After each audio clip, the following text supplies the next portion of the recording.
Bonjour à tous, on commence ce tour de la presse sportive par la qualification de Monaco hier pour les demi-finales de la Coupe de la Ligue. Les Monégasques sont venus à bout de Nice 2-1.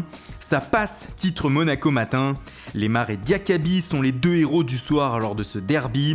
Mais que les Niçois se rassurent, la revanche est prévue mardi prochain déjà, mais cette fois-ci en championnat et à Louis II. En Angleterre aussi, la League Cup était de sortie, et lors de la première demi-finale aller, c'est Manchester City qui est difficilement venu à bout de Bristol City 2-1. Les Sky Blues doivent leur salut à un but dans le temps additionnel de Sergio Agüero. L'Argentin est salué dans la presse anglaise ce matin comme ici en une du Daily Telegraph. Le match retour aura lieu dans 15 jours à Bristol. Toujours en Angleterre, on parle aussi mercato ce matin, et le Times de révéler que le transfert la semaine dernière de Ross Barkley de Everton à Chelsea a coûté beaucoup plus cher que ce que les Blues ont dit. Aux 17 millions d'euros versés aux Toffees, les dirigeants londoniens ont ajouté 8 millions d'euros. Ceci afin de payer une commission à la société Westerman qui a négocié la venue de l'Anglais à Chelsea. Au total, les Blues ont donc dépensé 25 millions d'euros pour Barkley selon le Times.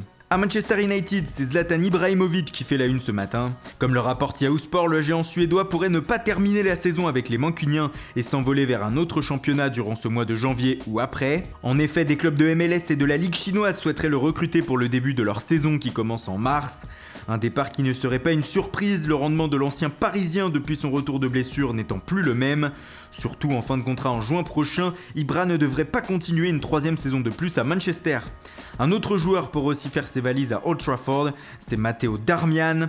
Le défenseur italien en manque de temps de jeu serait en discussion avec Benfica actuellement, comme le rapporte Abola. En Italie, le Corriere dello Sport fait sa une sur la probable première recrue de l'hiver de l'Inter Milan. Le club milanais pourrait accueillir dans les prochains jours le joueur du FC Barcelone Rafinha. L'accord entre les deux clubs serait tout proche selon le journal pour un prêt jusqu'à la fin de la saison. Et l'Inter ne compterait pas s'arrêter là. Selon Tuttosport, Luciano Spalletti ne dirait pas non à la venue de Daniel Sturridge, dont Liverpool veut se débarrasser si la possibilité de le faire venir existait. Affaire à suivre donc. Et on termine en Espagne où la crise couve au Real Madrid. Et pour tenter d'en sortir, une réunion a été organisée hier à Valdebebas entre les joueurs et Zinedine Zidane. L'entraîneur merengue aurait signifié à ses hommes qu'il n'avait pas l'intention de recruter cet hiver car il faisait confiance à son propre groupe double champion d'Europe en titre. De leur côté, les joueurs ont aussi pris la parole, notamment les Espagnols.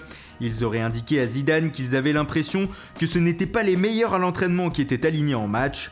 Marca, comme les supporters du Real, espère que la réunion d'hier porte ses fruits dès ce soir face à Numancia en Coupe du Roi. Voilà, c'est tout pour ce matin, merci pour votre fidélité, bonne journée à tous et rendez-vous dès ce soir pour un nouveau journal du Mercato.